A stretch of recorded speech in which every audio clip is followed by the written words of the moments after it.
The night was cold, unnaturally still. The kind of silence that doesn't calm you. It presses against your chest, makes you listen harder, makes you afraid of what you might hear. That silence was the only witness on Ocean Avenue, Amityville, Long Island, the night the DeFeo family died. November 13th, 1974. A date that would stain the walls of that house forever. The DeFeo family had seemed so ordinary, so alive. Ronald DeFeo Sr., a strict man with pride in his voice and fire in his eyes. And his wife, Louise, gentle but weary, carrying the weight of a house that didn't feel like home anymore. And their children, Dawn, Allison, Mark, and John, full of laughter that echoed through those narrow halls.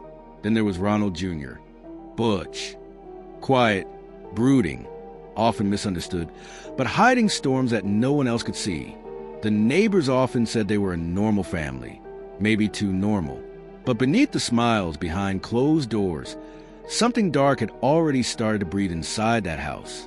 At 3:15 a.m., Butch stood at the edge of his parents' bedroom door. The moonlight from the window caught the barrel of his .35 caliber Marlin rifle. His hands trembled.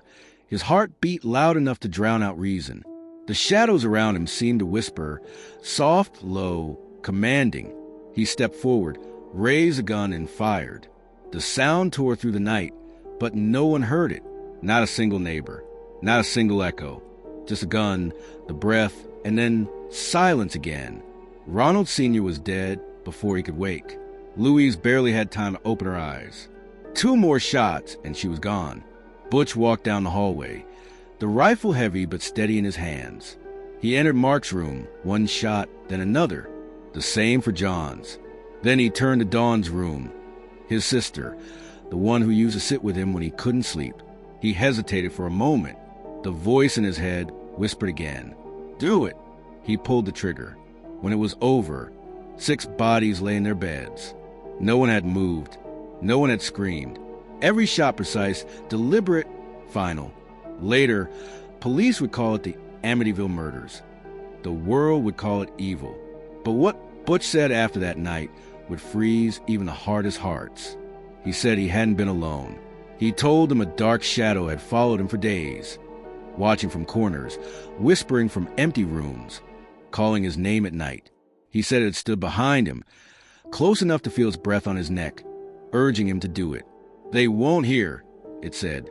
"They never do." And they didn't. After the murders, the house at 112 Ocean Avenue was sealed off, but not for long. In December 1975, George and Kathy Lutz moved in with their 3 children. They had heard of the tragedy. Of course, everyone in Amityville had, but they believed the past was gone, buried, forgotten. The house was beautiful, after all, a Dutch colonial with wide rooms and windows shaped like eyes. For 28 days, they tried to live there. 28 days of terror that would drive them away forever. It began subtly. Strange cold spots. Windows opening on their own. Doors slamming in the night. The family dog growling at corners of empty rooms. George Lutz began waking every night at 3:15 a.m., the exact time of the murders. He would rise from bed without knowing why, drawn to the boathouse, where he said he heard whispers from the water. Sometimes he said he saw eyes, red, glowing, watching him from the dark. Kathy's dreams became unbearable. She would wake up screaming, convinced she saw bodies lying face down in their beds. The children's toys would move when no one was there. Crucifixes on the walls would twist upside down. And in the basement, something stirred. One night, George followed the sound of a child crying down the narrow basement stairs. The air was thick, damp, almost alive. When he reached the bottom, the crying stopped. But there, on the far wall, something caught his eye, a patch of brick, darker than the rest, pulsing faintly like a heartbeat. He moved closer and smelled it, a foul metallic stench, like rotting blood. The next morning, the wall was clean, perfect, as if it had never been there. The priest who came to bless the house refused to return. He said he heard a voice behind him, clear and furious. "Get out!" And then a burning sensation across his face. He fled without finishing the blessing. The Lutz family lasted less than a month. On January 14, 1976, they fled the house in the middle of the night, leaving everything behind. Clothes, furniture, food still on the table. They never went back, but the house remained, waiting. Over the years, countless paranormal investigators, mediums, and skeptics have entered those doors. Some leave convinced it's all myth.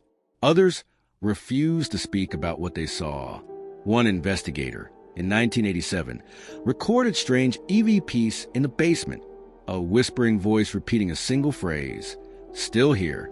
Another claimed to see a small boy peering through the window upstairs, though the house was locked and empty. The photograph exists, grainy, eerie, undeniable. Visitors report footsteps echoing through the halls, long after tours end.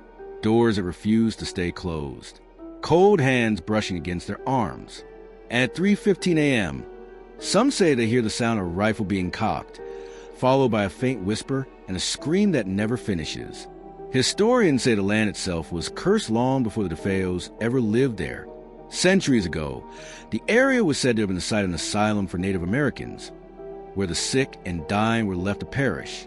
Their graves were unmarked, unconsecrated, and over time, forgotten. But perhaps the earth never forgets. Perhaps their pain soaked into the soil, their voices trapped beneath the house that would rise on top of it. And perhaps, when the right man came along, the broken, angry, unstable Ronald DeFeo Jr., something ancient found a way to whisper again. Today, the Amityville house still stands. Its windows have been altered, its address changed to keep away the curious. Families have come and gone, some saying it's peaceful now, others refusing to stay long. But locals know better. They say, when the wind comes from the bay, you can still hear faint sounds from that house. Footsteps, whispers, the echo of a scream that was never heard. At night, the moonlight catches on the windows, and for a moment, they look like eyes again, watching, waiting. Some say they've seen shadows moving inside, long after the lights go out. Others swear they've seen a figure standing by the window upstairs, motionless, staring down at the street. And always, there's that hour, 3:15 a.m., the time when the air goes cold, when silence fills the street, and something unseen seems to awaken. In 2002, a team of paranormal investigators entered the house for a special overnight study. Cameras, recorders, sensors, everything modern science could offer. At first, nothing. Hours of stillness. Then, around 3:15, the power cut off. The emergency lights flickered once, twice, and a scream echoed through the halls. When the lights came back, one of the team members was missing. They found him outside on the lawn, unconscious, his arms covered in scratches that spelled a single word: mine. He never returned to the field again. The footage? Gone. Corrupted. Only static remains. Even skeptics find the story hard to shake.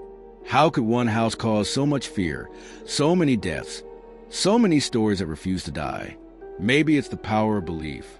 Maybe it's the trauma that lingers in walls, feeding off memory and sorrow. Or maybe the house itself is alive. Whatever the truth, the Amityville house stands as more than a crime scene.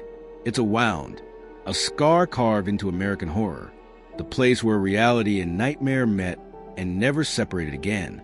Those who visit say it feels different from other haunted houses. It doesn't shout. It waits. It breathes. It watches you. And when you finally leave, you can't help but glance back, just once, at those dark windows. If you're unlucky, you might see something staring back. Even now, decades later, the story of Amityville continues to twist through history like a curse that won't die. Books, movies, documentaries, all trying to explain what happened, why it happened, what still lingers there. But maybe it's not meant to be understood. Maybe it's meant to warn. Because evil doesn't always roar or scream. Sometimes it just waits behind a door, whispering in the dark, waiting for the next person to listen. And if you ever pass through Ocean Avenue, if you ever see that familiar gable roof and those eyes staring back at you through the night, remember this: the DeFeos never left. The Lutzes fled for their lives.